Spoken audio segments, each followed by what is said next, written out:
Bwana wetu Yesu Kristo, tunakuinua na tunakutukuza. We ni wetu endete Ngai, ona ni wetu iriragiria kuona, na ni wetu iriragiria gutura hariwe. Na ni turikitie kuingira hariwe ta ciana ciaku, na ni urikitie gutuhe moyo ona thayo na ona uhoti. Asante sana, ni kwa sababu Bwana wetu Yesu Kristo ulituchagua sisi na ukatufanya kuwa watoto wako kwa kujipendea wewe mwenyewe, pasipo upendo wote wa mwanadamu na pasipo kitu chochote kiliweza kupeanwa ndio sisi tukaweza kukamilishwa. Lakini ulimtoa mwanao wa pekee Kristo Yesu, na ndio uzima ulio ndani yetu uweze kukamilika, ni kwa sababu haukuwa mkamilifu. Leo Bwana Jehova Jireh, sasa tunanena tukiwa ndani yako, tutenda hii kazi tukiwa ndani yako, na tuanena makuu tukiwa ndani yako. Kwa uweza wote Bwana Jehova Jireh tumewezeshwa na wewe. Pokea sifa Bwana wangu Yesu Kristo. Pendo lako Bwana ni kuu kuliko pendo lolote lile linaweza onyeshanwa wala kuonekana hapa ulimwenguni. Wewe Bwana ni mwenye haki, na wewe Bwana ni mwenye uwezo, na sifa zako Bwana Jehova Jireh haziwezi tamkika kwa mtu yeyote yule, katika mawazo yake, katika mdomo wake, ni kwa sababu hakuna mtu awezaye kuelezea vile wewe ulivyo. Asanti, tunaendelea na kukutambua wakati wowote tunapolisoma neno. Na ndio Bwana Jehova Jireh ulimtoa mwanao Kristo Yesu, ndio wale wote watakao kukujua waweze kukutambua kupitia neno, na lile neno Bwana linalonena kuhusu mwanao Kristo Yesu, yule aliyechapa kamili ya vile wewe ulivyo. Yeye yule ulimchagua aweze kuonyeshana pendo lako, nguvu zako, kazi yako, mamlaka ulio nayo. Yeyote yule anayemuona Kristo amekuona wewe Bwana. Yeyote yule amemwamini Kristo amekuamini wewe Bwana. Yeyote yule anayempenda Mungu wangu pamoja na Roho Mtakatifu, Kristo Yesu pamoja, unakaa ndani yake. Tunakutukuza Bwana wetu Yesu Kristo, ni kwa sababu asubuhi ya leo u ndani yetu, u katika maisha yetu, kutoka wakati ule ulipotuumba. Pokea sifa. Asante ni kwa sababu ya neno lako mbele yetu Mfalme. Tutalisoma na litakuwa nguvu, litakuwa uwezo, litakuwa mamlaka, litakuwa kiongozi, na litakuwa uwezo wote kulingana wokovu wetu, litakuwa wokovu wetu kulingana na vile Bwana tunaloliamini. Pokea sifa Bwana wangu Yesu Kristo, ukitutangulia na ukituongoza na ukikomesha kila nguvu, maroho na mamlaka yote inaweza kujiinua juu ya neno lako na juu ya mapenzi yako ndani yetu mioyoni, na hata kwa neno lako ndiye Bwana Jehova Jireh isikaweze kupinga mapenzi yako isiwafikie watu wote. Itatufikia ni kwa sababu Roho wako Mtakatifu yu pamoja nasi, na umetuchagua ndio tuweze kutenda hiyo kitendo. Wewe ni Mfalme na wewe ni Mungu, na ni katika jina lako Yesu Kristo tumeomba na tumeamini. Amen, amen, amen.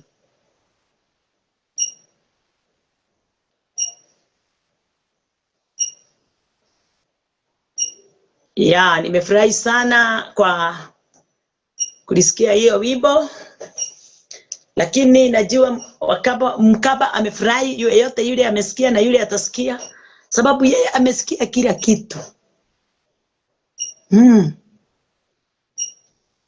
Lakini yote ni kwa Bwana. Haleluya.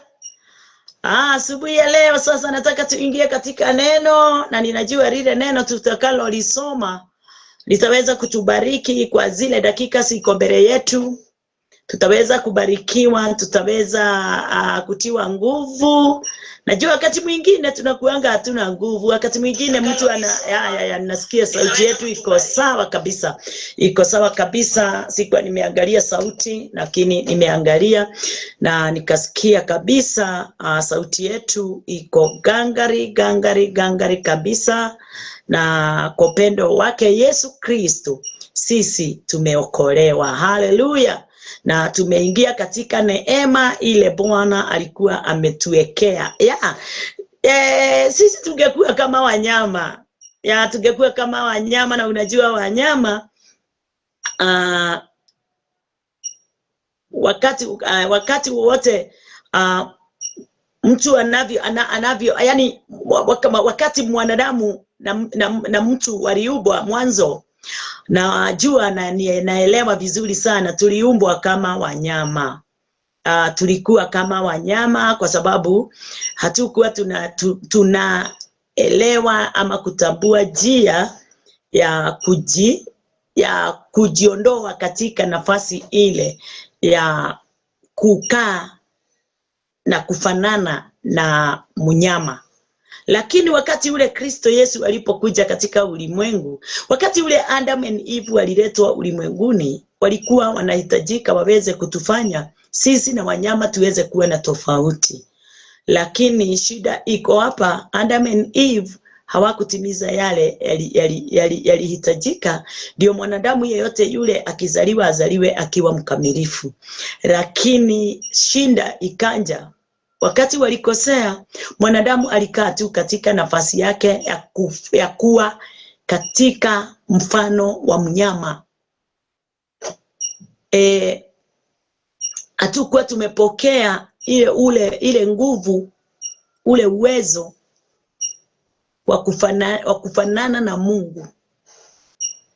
Lakini watu wakati wanaona neno linasema ya kwamba tumuumbe mwanadamu kwa mfano wetu. Yes. Mwanadamu aliumbwa kwa mfano wa Mungu. Lakini nini kinamfanya aweze kufanana na Mungu? Kile kinamfanya aweze kufanana na Mungu ni kukitambua kile kinaofanana na Mungu.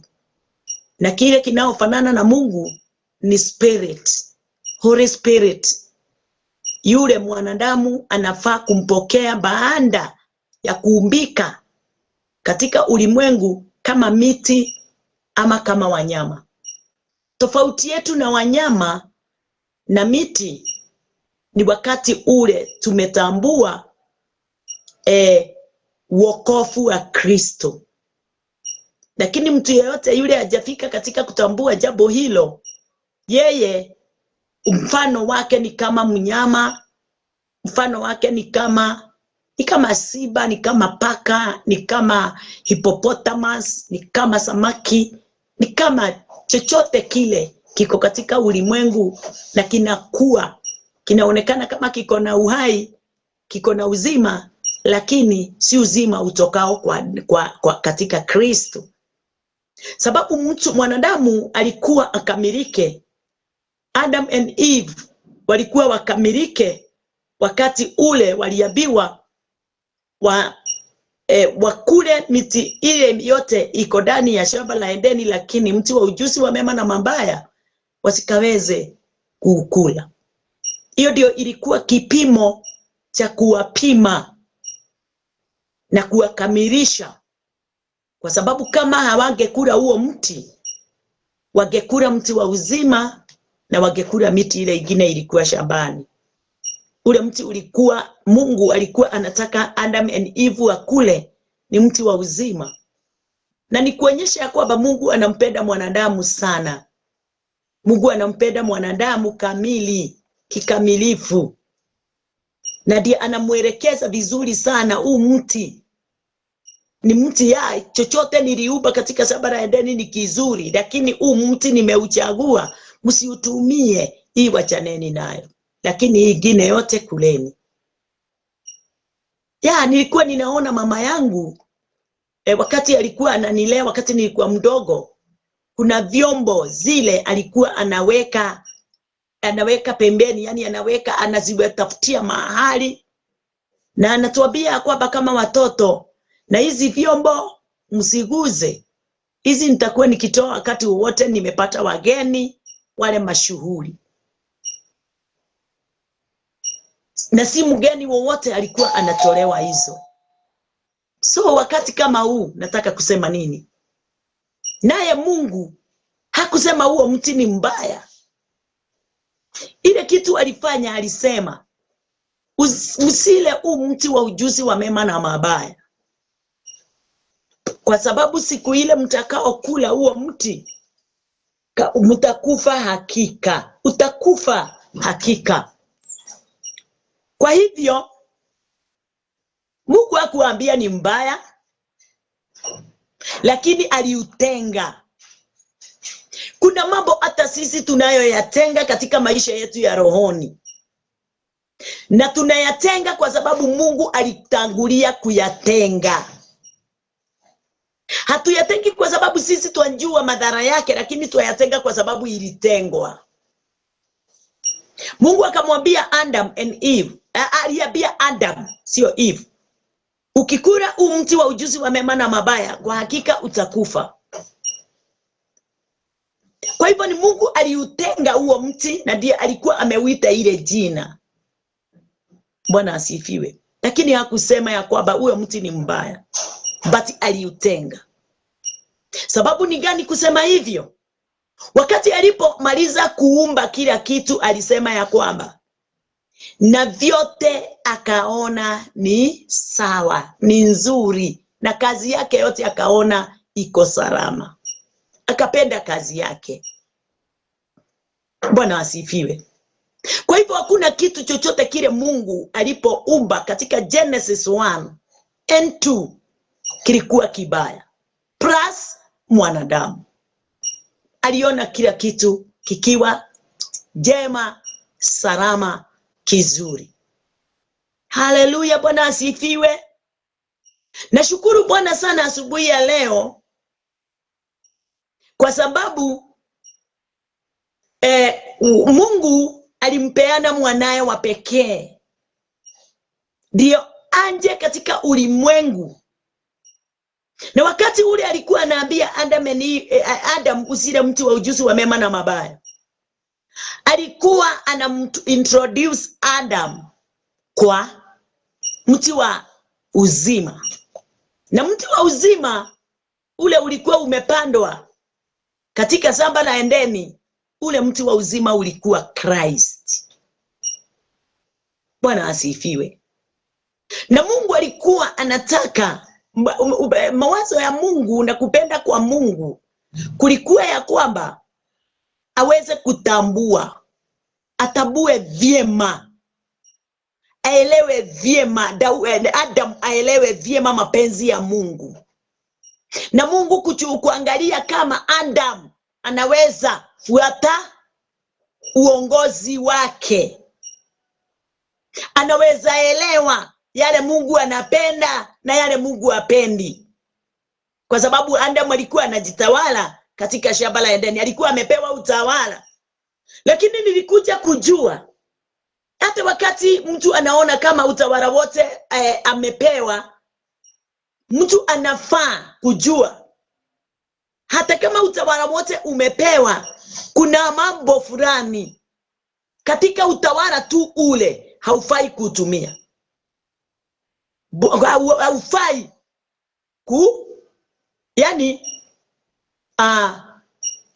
yani kuna mambo mengine unafaa kuyakaa kando. Sababu hata katika ulimwengu tulio ndani yake tumepewa utawala wote, tumepewa vitu vyote. Shetani yu pale na haujazuiliwa kumfuata. Kristo Yesu yu pale na haujazuiliwa kumfuata. Mambo mazuri na mambo mabaya iko pale katika ulimwengu ulio ndani yake. Na umekubalishwa, yani umepewa uhuru wa kufuata chochote unataka. But mtu wa Mungu, mimi niliona kuna uzuri kuwa na akili za kuangalia jambo lolote lile liletao faida katika maisha yako. Haleluya. Kwa sababu hata ukipewa ulimwengu wote uwe wako, alafu uende jehanamu, upewe kila kitu katika ulimwengu, bati ujikute umeingia katika jehanamu na umejipeleka, yani na Biblia iko pale, kwa sababu ile kitu inanisagaza ni ya kwamba neno liko pale niweze kulisoma, kama vile Mungu alimnenea Adam na alimnenea neno, na lile neno Adam akakataa kulifuata. Neno liko hapa, nimenenewa na nimepewa freedom of choice. Na kama nimepewa freedom of choice, ninafaa kufikiria sana na ninafaa kuangalia sana mambo yale ninayoyafuata. Yote imewekwa mbele yangu niweze kufuata yale ninaona yako na faida katika maisha yangu, ama nifuate yote ni mchanganyiko, ama niachane na moja nifuate moja. Hebu angalia nini kina faida mpaka mwisho. Ni nini utasema hiki kina faida mpaka mwisho? Haleluya. Kuliko kile kitakuletea faida leo na kesho hakina faida. Mtu anaitwa Moses, wakati alipokuwa anaongoza wana wa Israeli katika kitabu ya Deuteronomy, aliambia wana wa Israeli ya kwamba ate mimi nitamwekea mambo mawili. Haleluya. Nimemwekea uzima na kifo. Lakini hakuacha tu hivyo, aliwaambia lakini chagueni uzima.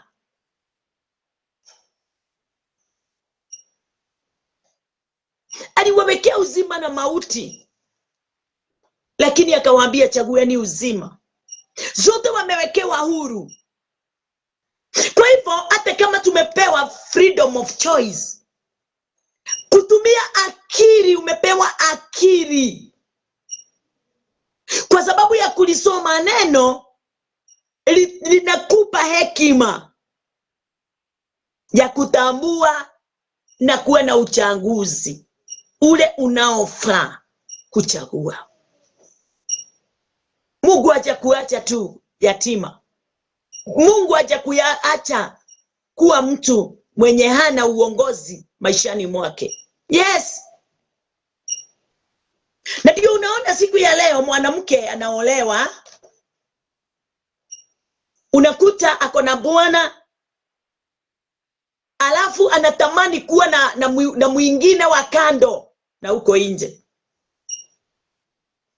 Na wakati amechagua kuwa na hiyo tabia, unakuta yule aliye nje, wakati tu ataingia katika maisha ya hiyo ndoa, haleluya, kunakuwa na shida, kunakuwa na matatizo. Ndoa inaanza kutingika kwa sababu hauwezi serve two masters. Either uache moja ama uendelee na ingine. Either uache bwanako na ndoa uende kwa yule mwingine. Hayo ni mambo imefanya nyumba nyingi sana ziweze kukatika, kwa sababu mtu anafikiria anaweza serve two masters. Nataka kukwambia kwa uhakika, hata mwanaume yule ako na bibi wawili, hiyo nyumba hainaga amani hata kidogo. Hainaga. Mundu ndagakuhenie. Undu uria Ngai atafangite nduri uhindi ungirehe thayo. Jambo lolote Mungu hajapanga, haleluya, halina amani kamwe. Biblia inasema ya kwamba chochote Mungu hajakipanda ataking'oa. Kitang'olewa tu. Hakuna nyumba iko na mabibi wawili ina amani. Tena hakuna mwanaume ako na mtu wa kando Hata kama mwanzo anaona kabisa ni sawa, na kuambia wacha aendelee, atakuta ni matatizo isiyojulikana ni aina gani. Bwana asifiwe. Na ndio unaona Yesu hakukubali kufuata kitu kingine chochote. Alisema ya kwamba yale yote mwasikia nikiyanena nimeyatoa kwa Mungu. Ni yale Mungu anayoyanena. Yote mnaona nikiyafanya ni yale Baba anayoyafanya. Hakutaka kujichanganya na jambo lolote lile linaweza leta matengano yake na Mungu. Adam and Eve walifanya kuwe na matengano miongoni mwa mwanadamu na Mungu, kwa sababu Adam alikosa kufuata maagizo ya Bwana, akataka kushikania. Wakati wowote uko na vitu mbili unacho liganisha, fanya haraka, usiyachukue yote mawili uweze kuyafuata, lakini chukua moja. Either uchukue shetani ama uchukue Christ. Either uchague mbinguni ama uchague ulimwenguni. Sababu yote haiwezi fanya kazi katika maisha yako. Mmoja ni lazima uweze kuiondoa. Na ndio unaona hata kanisa ile inakuwa chini ya mamlaka ya sheria, haiwezi kumfuata Christ fully. Kanisa yoyote inayofuata commandment ama sheria ya Musa haiwezi fuata Kristo fully. Naye mtu yoyote yule amefuata Christ fully hawezi igiana na, nimesema fully. Yani ate nduri na kindu kingi urenda wira wa Kristo, unataka tu kusikia kutokana na kazi ya Kristo, sheria haitapata nafasi ndani yako. Lakini yeyote yule naye anayefuata sheria ya Musa, hata Yesu akuje namna gani utake kumjua, hautamjua mpaka wakati ule utamuondoa Musa. Sababu hata wakati ule, wakati wa transfiguration, wakati Musa na Elijah walikuja na Yesu pamoja, Petro akasimama akasema, we Christ, hebu tujenge nyumba moja yako, moja ya Musa na moja na ingine ya nani? Ya Elijah.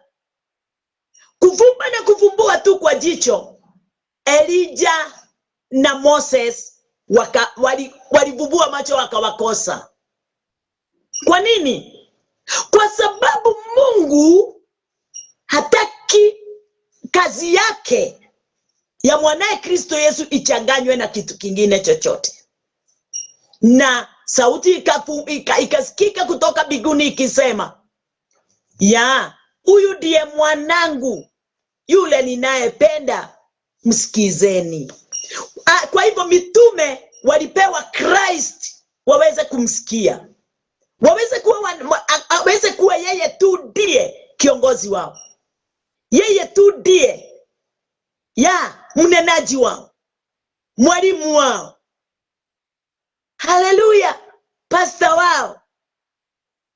Sababu kila kitu Mungu kutoka katika scriptures, Genesis to Malachi, ilinena kumuhusu Christ, na Christ ndiye alikuwa mambo yote, na Christ ndiye alikuwa wokovu. Bwana asifiwe. Kwa hivyo watu wa Mungu, nashukuru Bwana sana asubuhi ya leo kwa kutambua na kujua ya kwamba hata kama nimepewa ulimwengu mzima uwe wangu, sio vitu vyote ndani yake ninafaa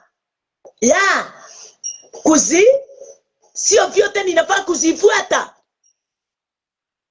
Inafaa niweze kuangalia hata wakati ule nilikuwa mdogo, wadogo, tuseme mtu kama watoto wale wadogo wako age 1 year to 15 years ama to 5 years, unakuta unamwekea pesa pale, na ukimwekea pesa saa ingine unakuta umemwekea mashilingi, umemwekea 50, unamwekea 1000, umemwekea nini bao ile ya ring ya chuma ya, unakuta hata dhao ikiwa hapo 50 iwe hapo, 200 iwe hapo, ama 100 iwe hapo, yule mtoto anatambua ile coin, na hiyo coin ndio atachukua, aache 50 hapo, aache 100 hapo.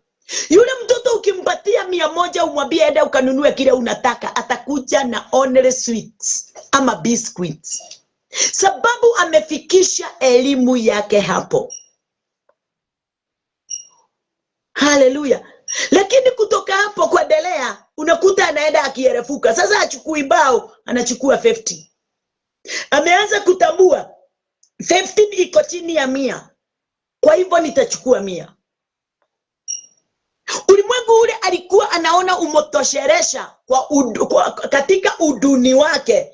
Anaanza kuerefuka na kuelewa 50 haina faida, 100 haina faida, 200 haina faida. Sasa ninahitaji 500, ninahitaji 1000. Hivyo ndivyo na wewe wakati unapolisoma neno, wakati umeshaingia ndani ya wokovu, ukilisoma neno linakufanya ukaweza kutambua yaliyo ya umuhimu sana, yaliyo ya umuhimu sana. Hata saa hii naweza ambia mwanamke yeyote mahali popote alipo, wewe mwanamke ulio na nyumba, umeolewa, umeoa, uko na watoto, wewe umekuwa mtu mzima, kuna mambo haufai kushinda ukiomba Mungu. Hiyo elewa katika maisha yako automatically haitakosa.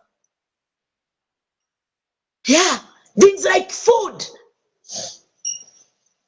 Yeah, clothes. Mambo kama haya, chakula, saa yote unaomba chakula, baba nipe tu gorogoro moja ya nini ya mahidi. Wewe ni mtu duni, unakaa kama mtoto yule anachukua pound. Ate Mungu nataka guo. Wewe umekuwa mtoto yule anachukua 50. Ate maombi yako ni maombi ile imekuchunguza ya kikombe moja ya maziwa. Hapana, panuka hata akili zako. Na watu wengi wale wafuatao miujiza na maishara, ile miujiza wanataka wengi ni ya kuponywa homa, ni miujiza ya vile watakula na wakunywa, ni miujiza ya vile watalipa nyumba ya 2000. Mambo mengine umeshatoka. Hiyo ni ya watoto wadogo. Bwana asifiwe. Na sina shaka nikiongea hayo, Bwana asifiwe, kwa sababu wakati tumeingia ndani ya neno na kulisoma neno na kufafanukiwa na neno vile lilivyo, tunaona ya kwamba tumebarikiwa na baraka zote za rohoni katika kitabu ya Ephesians.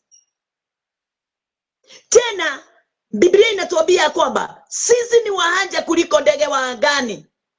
Ndege wale hawapandi, hawalimi na hawana granaries ama zile nini stores za kuweka, lakini ya kula ya kunywa, pasipo kwenda kuomba, pasipo kufunga, pasipo hata kwenda kanisani, pasipo kula mesa. Kwani wewe ni nani?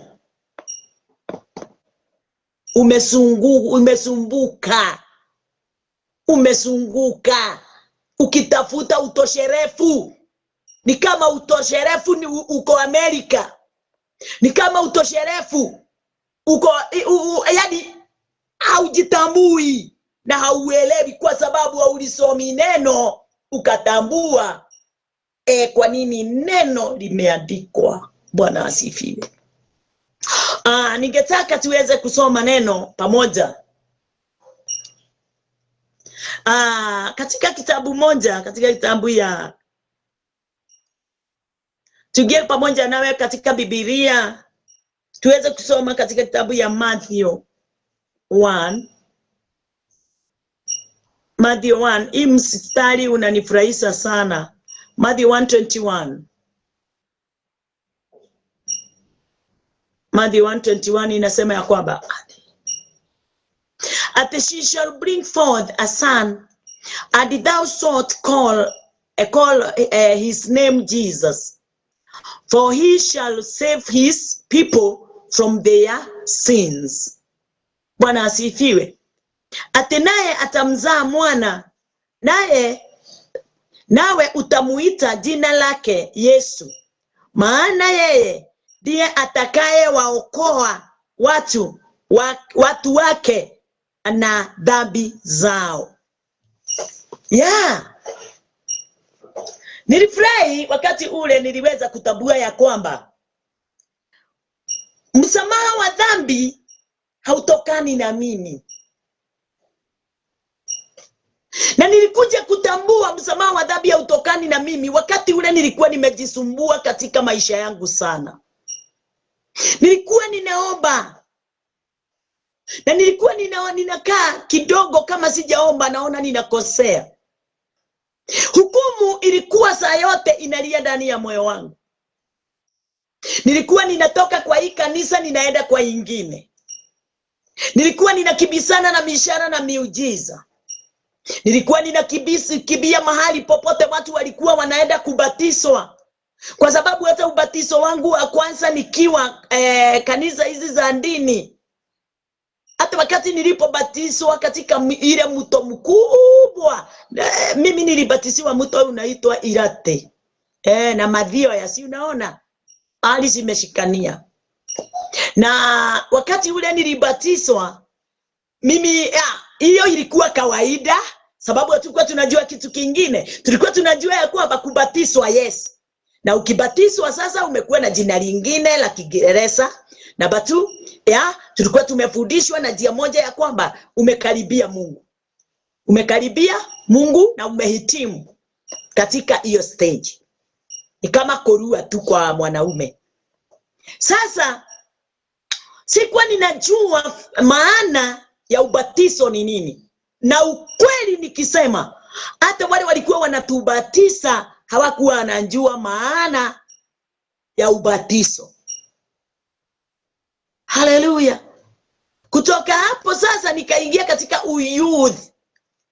Nikaingia katika youth na kuiba nyimbo za youth. Choir, sorry.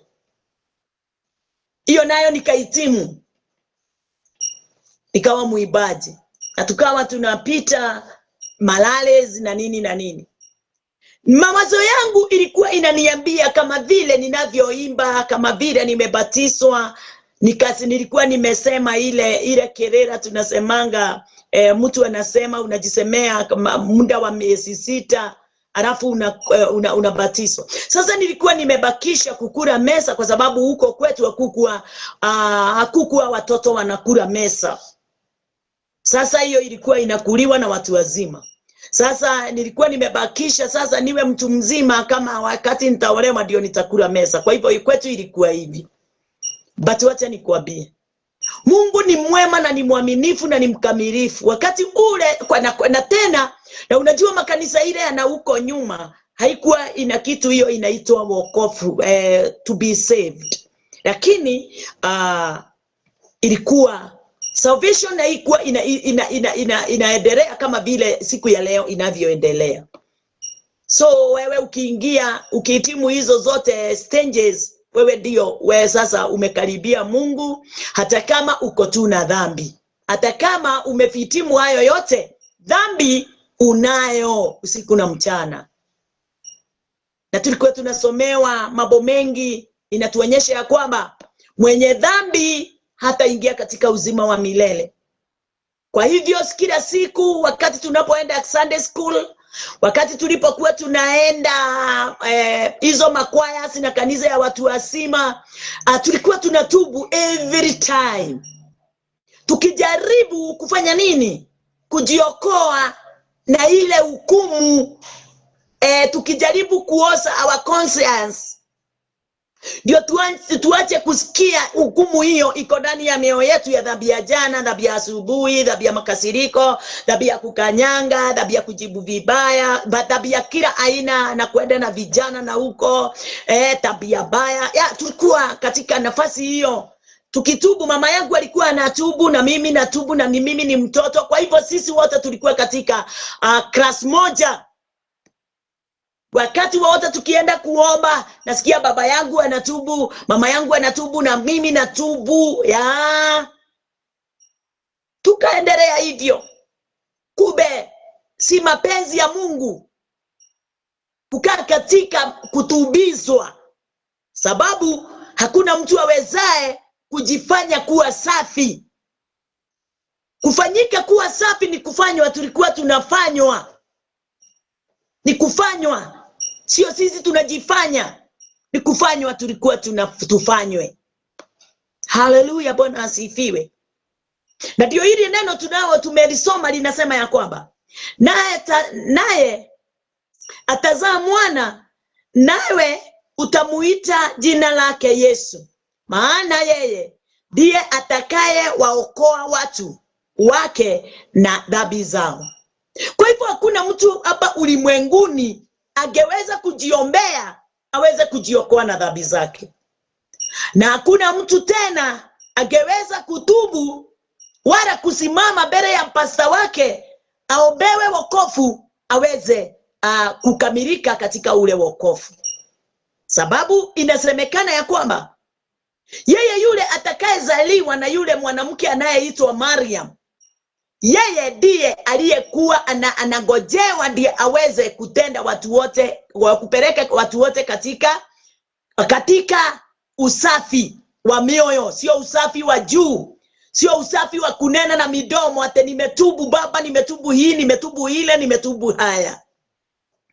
Yeye kazi yake hata haikuwa inajulikana vile atatubu, yani atatufanya tuweze kutumbu ama kugeuka, ama tuweze kuwa atatubu namna gani kwetu ndio tuweze kuwa safi. Hakuna mtu alikuwa anajua. Lakini kulingana na neno la Bwana, hili jambo lilikuwa limefanyika miaka 2000 iliyopita. Kwa hivyo hata wazazi wetu wa kale hawakuwa wamezaliwa. So hakuna kazi ya mtu yeyote, na Biblia inatuambia kwamba katika Ephesians 2 inatuambia kwamba ati sisi tulikuwa wafu. From Ephesians 2:1 ukisoma yote usikie, itakuelekeza mambo mengi sana. Tulikuwa wafu katika dhambi zetu. Yeye ndiye alikuja katika ulimwengu akatufanya kuwa safi. Yeye ndiye alitutoa katika dhambi. Wacha nikusomee Ephesians hiyo.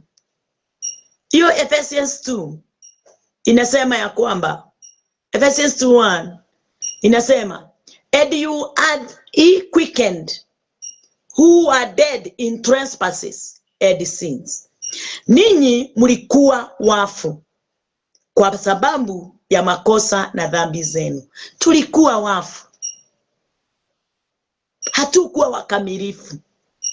Hata wakati tulikuwa tunatubu, tulikuwa tu wafu. Hata wakati tulikuwa tunajiosha, hata wakati tulikuwa tunaenda kanisa, hata wakati tulikuwa tunaiba nyimbo za ajabu na kurukarukia Mungu na kulala makesha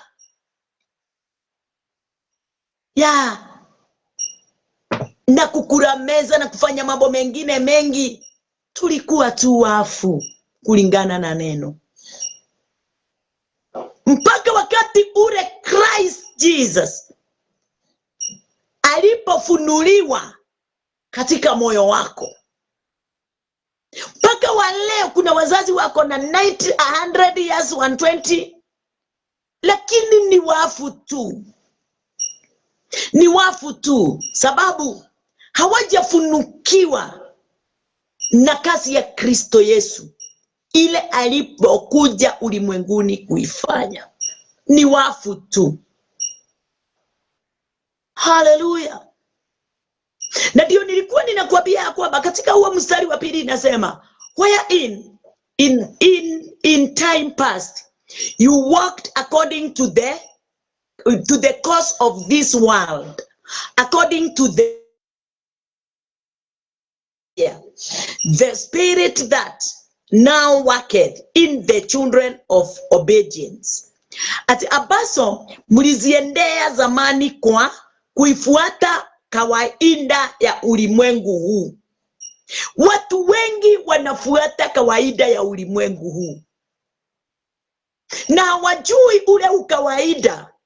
Tulipewa 5 common sense iweze kufanya kazi na kutuelekeza kama wanadamu walio na hekima, watu walio na akili jema. Bwana asifiwe. Na akili zinafanywa kuwa jema wakati ule mtu amelisoma neno, sababu akili zako hazijatosha zenyewe. Mawazo yako haijatosha yenyewe. Nini kinatosha mawazo yako? Ni wakati mawazo yako iko pale, akili zako 5 ziko pale, alafu unaongeza akili ingine iliyo na nguvu na uwezo na mamlaka kuliko akili yako. Na akili hiyo ni gani? Ni akili ile unayoitoa katika neno. Na ile akili ni Christ. Sababu wakati tunapolisoma neno ni Christ tunayemsoma. Tunamtambulisha katika maisha yetu Christ. Wakati akili zetu 5 zinafanya kazi, wakati neno la Bwana nalo linaingia ndani yetu, linaongoza ile 5 common sense. Inaiongoza, inafanya iweze kuwa na nuru. Inaweza kutambua hii ni jema na hii nzuri. Kwa wakati huu ninahitaji haya, hii ni ya wakati mwingine. Bwana asifiwe. Unafafanukiwa na mambo kisawasawa, kwa sababu kuna neno, na neno ni Roho wa Bwana. Yule anayeingia ndani yako anakuongoza kama mwalimu bora kuliko walimu wa ulimwengu. Bwana asifiwe. Anakuambia kwamba wanaofuata mambo ya ulimwengu huu ni wale wanaofuata mfalme wa uweza wa anga. Kuna wafalme wanaozunguka ulimwenguni. Kuna wafalme wanaojificha katika mawazo yako. Wanakuongoza kulingana na vile wanataka. Na wewe unafikiria ni akili zako nzuri na jema na sinajua kufikiria, wakati unapoongozwa nayo na unatimiza yale yanayokuongoza. Lakini mwanadamu, acha nikuambie, kuna wafalme wa uweza wa anga. Roho yule atendaye kazi sasa katika wana wa kuasi. Mtu yeyote yule hajaingia katika wokovu. Mtu yeyote yule hajatambua kazi ya Kristo. Yule mwana aliyezaliwa, yule alikuja ulimwenguni ndio aweze kuwafungua watu wote katika dhambi zao. Kwa sababu gani? Kulingana na neno tukiangalia tunaona ya kwamba wokovu kulingana na Mungu, wokovu ulikuwa unapeanwa tu na Mungu. Wokovu ni kipawa. Wokovu ni kipawa kutoka kwa Mungu. Kwa hivyo wokovu hautokani na mwanadamu. Bwana asifiwe. Wokovu ni kipawa cha Mungu kwa mwanadamu. Wokovu sio kutamani kwako. Wokovu sio mapenzi yako. Wokovu sio maombi yako, wala kufunga kwako, wala kuwa kanisani. Hebu nikwambie, wokovu ulipeanwa kabla hatujazaliwa. Yesu alitangulia hata kabla ya kina Petro. Yesu alikuwamo ulimwenguni hata kabla ya Genesis 1. Na wokovu wake aliuonyeshana hata kabla ya Genesis 1. Alitenda kazi yake. Wacha nikuonyeshe Ephesians 1. Ndio niweze kuongea kitu unaweza kionyesha. Genesis 1 4. According as he had chosen us in him before the foundation of the world. Before the foundation of the world. He has chosen us before. Alikuwa ametuchagua. Si siku ya leo anatuchagua. Alituchagua before the foundation. Kama msingi wa ulimwengu haujawekwa, yeye alikuwa ametufanya. Alikuwa ametuchagua. Alikuwa anakujua. Alikuwa anaelewa alikuwa ameweka mapenzi yako juu yako. Bwana asifiwe. Sio wewe ulitangulia kuomba, yeye ndiye alitangulia kukuombea. Sio wewe ulitangulia kumpenda, yeye ndiye alitangulia kukupenda. Sio wewe ulitangulia kumjua, yeye alikuwa amekujua kabla. Anasemaje? Wacha nikusomee na Kiswahili. Ati kama vile alivyokuchagua katika yeye kabla ya kuwekwa msingi wa ulimwengu, ili tuwe watakatifu. Alitufanya kuwa watakatifu. Utakatifu sio wewe ulijiletea. Sio wewe uliomba, sio wewe ulifunga, sio wewe uliiba nyimbo, sio wewe ati kwa sababu umependwa umekuwa huyu mtu tunaita yani umependeka, umejulikana ulimwengu kwa sababu ya nyimbo zako, kwa sababu ya kuhubiri, kwa sababu ya mambo yale yote unayoyaona. Hapana, hiyo yote ilikuwa Yesu ndio uweze kufika katika nafasi hiyo. Yesu alikuwa amekutangulia kabla ya mambo hayo yote. Bwana asifiwe. Haleluya. Na ndio kitabu kama John, kitabu kama John what? Katika kitabu ya John 15:16, John 15 inasema, John 15, simu yangu saa ingine inaletaga madharau. 15:16 inasema, ati you have not chosen me, but I have chosen you. Had ordained you. Unaona? Had ordained you that you should go and bring forth fruits, and that your fruits should remain, that whatsoever you shall ask of the Father in my name, he may give you. Ile nafasi ninayo, hii ni nafasi ya 16:1. 16a. Si nyinyi mlionichagua mimi, bali mimi niliyowachagua ninyi. Nami nikawaweka mwende mkazae matunda. Kwa hivyo sio wewe. Usikaweze kujidanganya hata kidogo ya kwamba wewe wamjua Mungu. Wewe haujamjua Mungu. Yeye ndiye alikujua. Wewe haujamtambua Mungu. Yeye ndiye anayekutambua.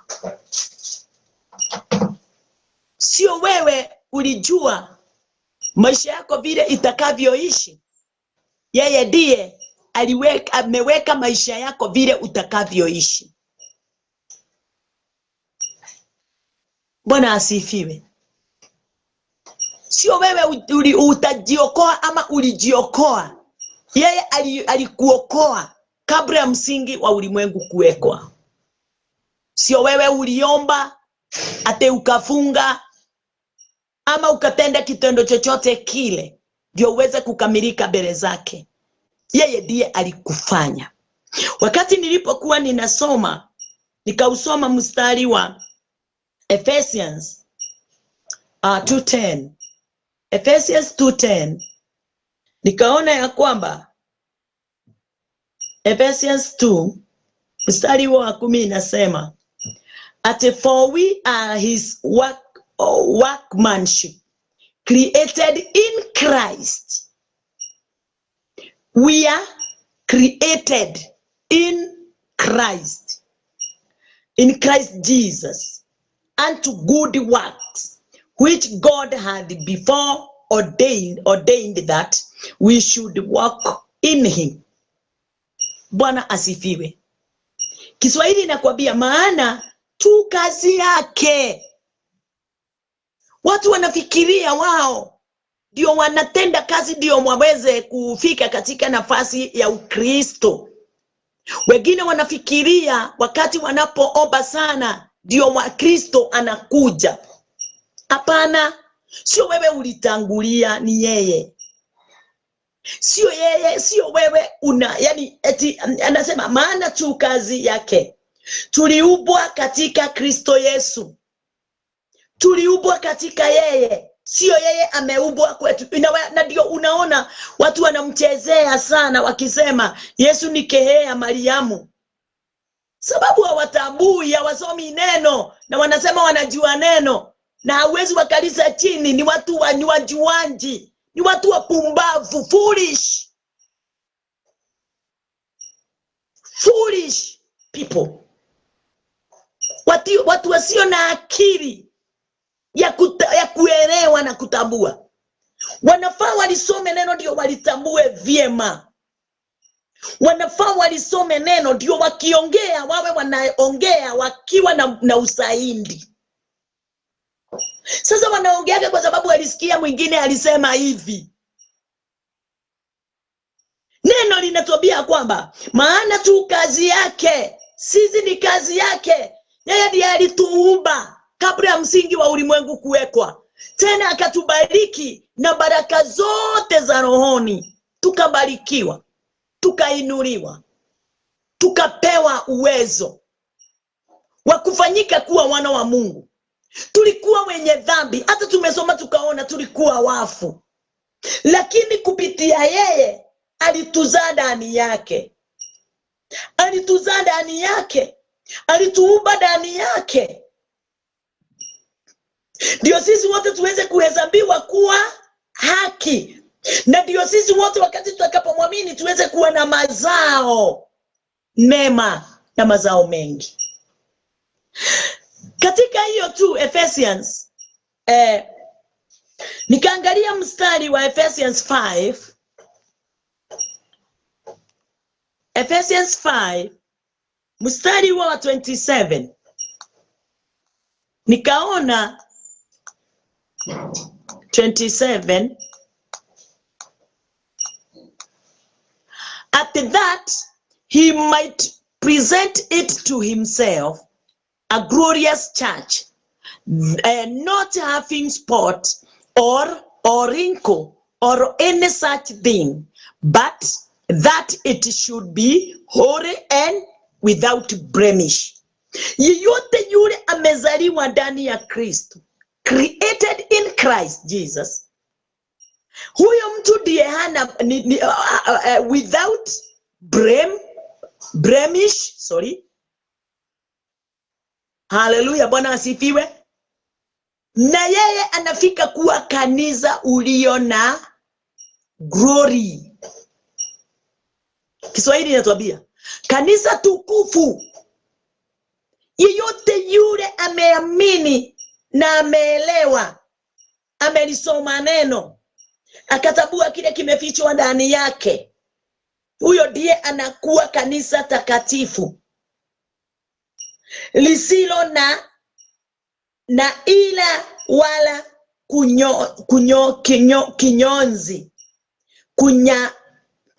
kunyanzi wala lolote kama hayo, bali liwe takatifu lisilo na mawaa.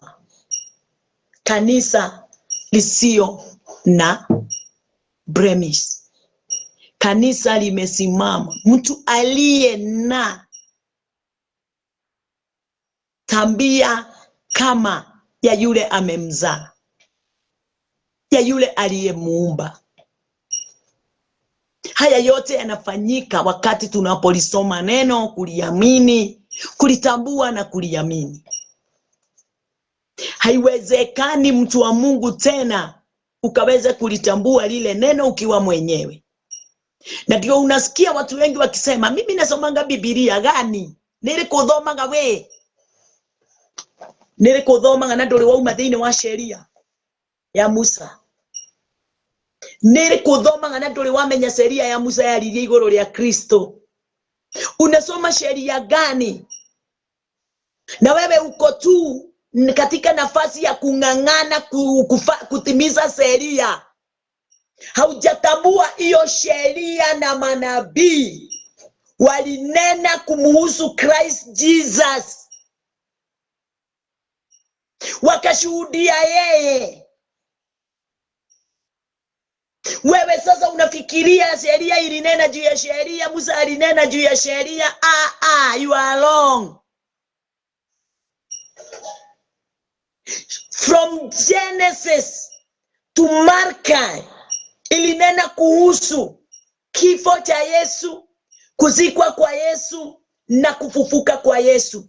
Lakini kwa sababu hautakangi kujua wala kuelekezwa, wewe unaona tu Daudi akiua, Daudi akioa, Solomoni na wake 1000, na ndio unaona watu wakitaka kuoa. Wanasema hata imekuwa, hata iko hivi, hata iko vile. Chunguza neno, limefichwa sana. Genesis to Malachi ni Kristo Yesu amefichwa pale. Hata mambo mengi yale unayaona pale. Kubali kukaa chini ya mtumishi ametumwa kwako, akiwa anatambua siri zimefichwa ndani ya neno, ndio akutambulishie mambo yote. Haleluya. Bwana asifiwe. Watu wanajua tu Mariamu alizaa Yesu, na Yesu ni mwana wa Mariamu, na alizaliwa Bethlehem, mji wa Yuda. Yani wanajua hayo yote, lakini hawajui maana kile kimefichwa ndani ya hayo yote. Hawajatambua hizi ni types and sandals. Hawatambui. Wao wanaona ati na mtu hawezi muondoa katika njia. Akifundisha, anafundisha watu tu kifo. Anaongoza tu watu na kifo. Kile kimefichwa ndani ya neno kwa mtu yeyote yule asiyetambua. Haleluya. Bwana asifiwe. Wacha niseme ya kwamba when man is saved only by God. Hakuna mwanadamu anaokolewa na mtu. Na kama wewe wokovu wako umetokana na Mungu na kupenda na mtu na kupenda kwako na kanisa yenu, haujaokoka. Wokovu ni kwa Mungu. Hata mtu anaitwa tuangalie katika kitabu ya Jona, sio John. Jona yule alikataa kwenda Ninawi. Jona 2:9. Jona 2:9, kuna kitu moja alisema, akasema, but I will sacrifice unto thee with the voice of thanksgiving. I will pay that I have vowed, salvation is of the Lord. Hallelujah. Kiswahili. Ati lakini nitakutolea sadaka kwa sauti ya shukrani. Nitaziondoa nadhiri zangu. Wokovu kutoka kwa Bwana. Wokovu haujatoka mahali pengine. Jona alikuwa ameokoka wokovu wake. Alikuja kutambua hajakuwa ameokoka wakati alitumwa Ninawi. Wakati alipotumwa Ninawi, alikataa.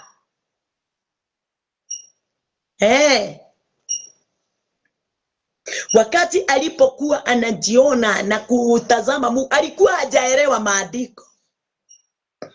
Alikuja kuelewa wakati aliingizwa ndani ya tumbo la joka, samaki, na kutapikwa mahali pale ilikuwa inapohitajika aende. Na hiyo ni mfano wa aliingia ndani ya tumbo ya samaki siku 3. Akatapikwa mahali alikuwa anahitajika. Hiyo ni mfano wa kufa siku ya kwanza, siku ya pili. Yesu alikufa, akazikwa na akafufuka siku ya 3. Yesu alikuwa amemezwa. Alikuwa amemezwa na ulimwengu. Jona alimezwa na samaki. Yesu akamezwa na kifo. Lakini hakikumdhuru. Kilimdhuru tu pande ya mwanadamu. Lakini katika pande ya uungu alitokea pande ile ingine akiwa na ushindi mkuu. Wakati Jona aliingia ndani ya tumbo la samaki, hakuna kitu ingine alikuwa nacho. Baba nisaidie nitoke kwa todo darakua etheine darakua etheine wage thamaki keu eko uguo maraine na gikoine na darakua kimwera mwathani ndahoya waduta kondo goko negukena riria tahikirwo oigire ndio ndonge ndirenda ndenda uthii Nineve ngamenyithanie uria mwathani aranjirite. Jesu nake riria meririo ni gikuo ndari ndungi ari naguo no kwira ithe babaririkana waigire ni ngariuka wanjirire ndimere na maigwe na matuma ni ngariuka thiko ya 3 nake thiko ya 3 agitahikwo ni gikuo akiuma ndaine ya gikuo agitahikwo na riu ikeire giteine gia urio kia uthamaki wa Ngai. Mwathani arogocwo. Koguo uhonokio ndungioneka kuma hari mundu ungi kana kindu tiga hari Kristo. Hallelujah.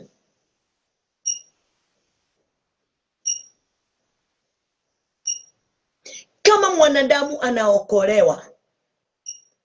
anaokolewa pasipo kitu chochote, ataweza linganisha mapenzi yake ikiwa habari. Yani hakuna kitu hata kimoja ataweza kuonyeshana. Sababu si kwa kazi yako, si kwa utajiri wako, si kwa uzuri wako, sio kwa kupenda kwako, si kwa maombi yako, si kwa kufunga kwako, si kwa kula mesa, sio kwa kitu chochote kile. Without merit. Ni wokovu wa Bwana na ameupatia mwanadamu hivyo tu bure. Kuhonokio uria tuhonoketio ni Kristo gutire kindu twagireire ni kuruta na gutire undu ihoya twagireire ni kuhoya ona tutioi twahonokirie atia ni gwikora turakorire mwathani ni atuhonokirie riu athiete atugimaritie uhoro-ini wa uthamaki wake. Hallelujah.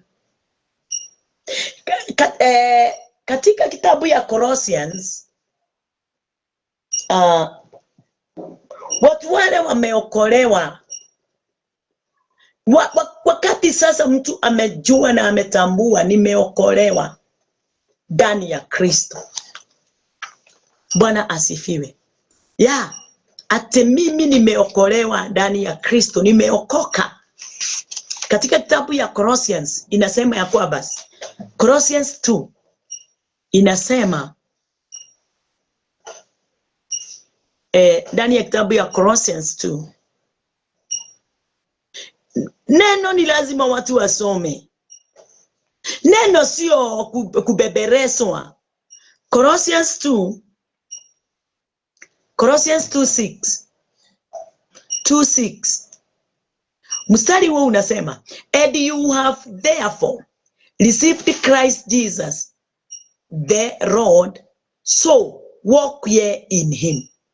Ati basi kama mulivyo mpokea Kristo Yesu Bwana, enendeni vivyo hivyo katika yeye. Ati kama wewe umetambua ya kwamba wokovu ni wa Bwana, wokovu ni wa Kristo, amekuzaa, amekuumba, neno linakuambia tulia tu hapo papo. We kubali. Number 7, rooted and built up in him and established in the faith as he had been taught, abounding therein with thanksgiving. Wenye shina na wenye kujengwa. Kwa hivyo mtu yeyote akitambua nimeokolewa ndani ya nimeokolewa na Kristo, mimi nimekuwa mimi nimeumbwa na Kristo, na sasa mimi ni kiumbe kipya ndani ya Kristo. Neno linakwambia kwamba kaa hapo. Kukaa hapo ni kusema nini? Nini kilikuokoa? Nini kilikuvuta ndani ya ule wokovu? Yeye yule aliyekuvuta kaa ndani yake. Nini kiliweza kunenwa wakati ulipokuwa umeokolewa? Unaokolewa ni neno la Bwana. Neno ndio uliliamini. Lile neno uliloliamini, ulimwamini Kristo ndani yake. Kwa hivyo wewe unafaa kukaa katika lile neno. Lile neno sio lile hilo tu usome neno, soma neno from Genesis to Revelation. Kubali kufundishwa neno kwa sababu hauwezi wewe mwenyewe. Bwana asifiwe. Na utakuwa rooted, built up in him. Bwana asifiwe. Ati wenye shina, utakuwa na msingi. Kwa hivyo kuokoka kuokoka sio mwisho. Kuokoka ndio mwanzo. Kazi ile imebaki baada ya kuokoka ndio kubwa. Kwa sababu unafaa sasa kuwa grounded, rooted. Hallelujah. Inafaa uweze kusimama vyema katika hiyo foundation. Na hiyo foundation ndio usimame na uweze kukaa katika hiyo nafasi. Ni lazima uliamini hilo neno. Ni lazima neno la Bwana liweze kutenda kazi katika maisha yako usiku na mchana. Mapenzi ya Bwana ni utambue na uelewe vile Mungu anavyohitaji. Kila siku, sio hiyo siku uliokoka, kila siku. Kwa hivyo sina nafasi ya kusema ya kwamba mimi niliokoka miaka 10 imekwisha. Hapana. Hata saa hii kile kiliniokoa hata leo niko ndani yake tu. Vile lilifanyika ndio niokolewe, hata leo kinafanyika. Sio ati wakati ule niliambiwa sema nyuma yangu, sasa hiyo bora tu nilisema. No. Inahitajika uweze kuwa chini ya mamlaka ya mafundisho, chini ya mtu ametumwa, mtu anatambua neno, mtu aliye na revelation, na mtu anaelewa mapenzi ya Bwana, ndio akuweze kukuelekeza kulingana na vile inavyofaa. Sio watu wote wanajua neno. Hata kama unaona anatoa jaso na kutoa sauti kubwa na mgurumo, wengi hawajui, na ndio wameweka watu katika sheria. Sheria imefunga watu, wanakaa tu wakiwa wafu katika maisha yao. Bwana asifiwe.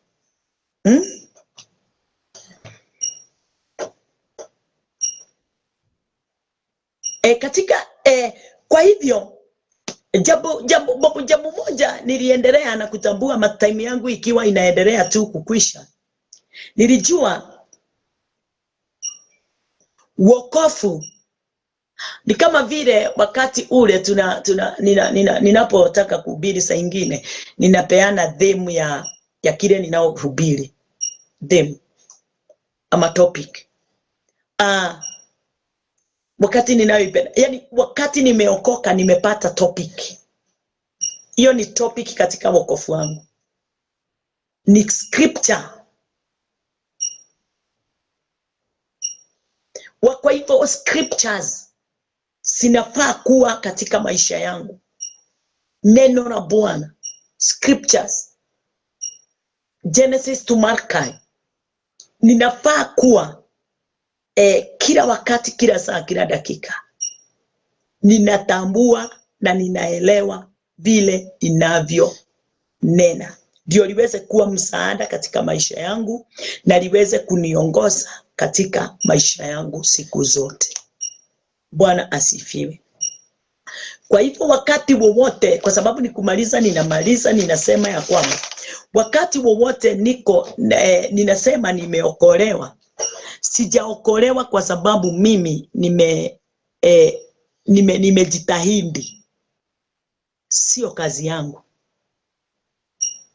Wokovu nimepewa, sio mimi nimejipa.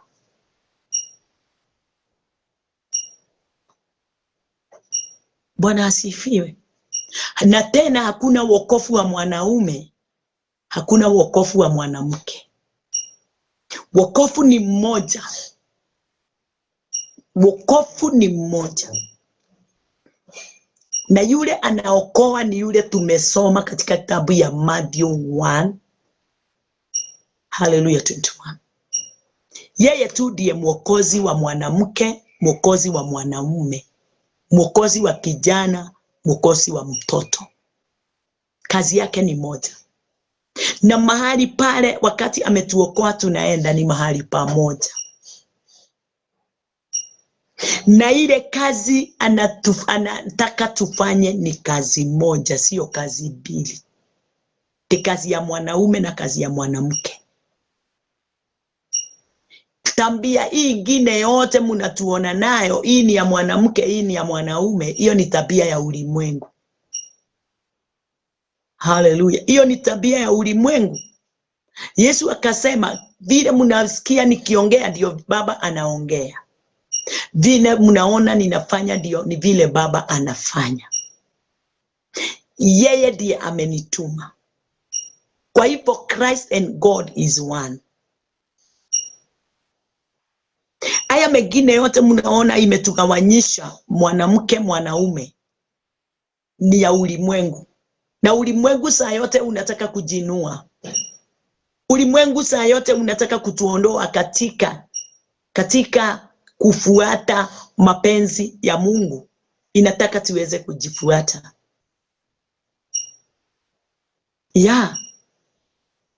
Tunafaa kazi ile tunafaa kuifanya kulingana na Kristo ni kazi moja tu. Na kazi ile na yale tunafaa kuitangaza ni matangazo moja tu: kufa kwa Yesu, kuzikwa kwa Yesu na kufufuka kwa Yesu. Baadaye jina la Bwana linainuliwa, tukiendelea tu na hiyo kazi. Katika kitabu ya Ephesians hiyo 1 and 2 tumeisoma.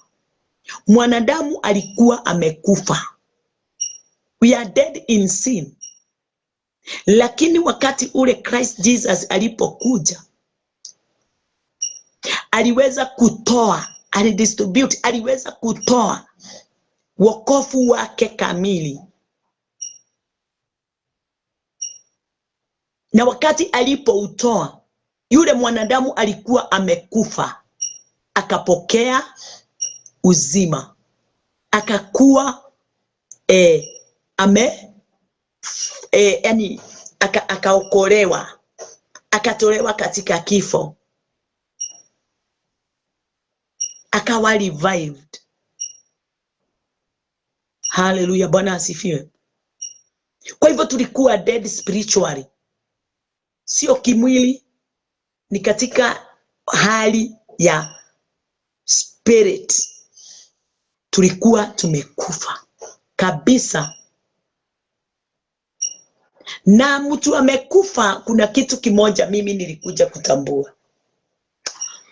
Ati watumishi wakati wanapotufundisha wanatuambia kujeni mpatie Mungu ama Yesu maisha yenu.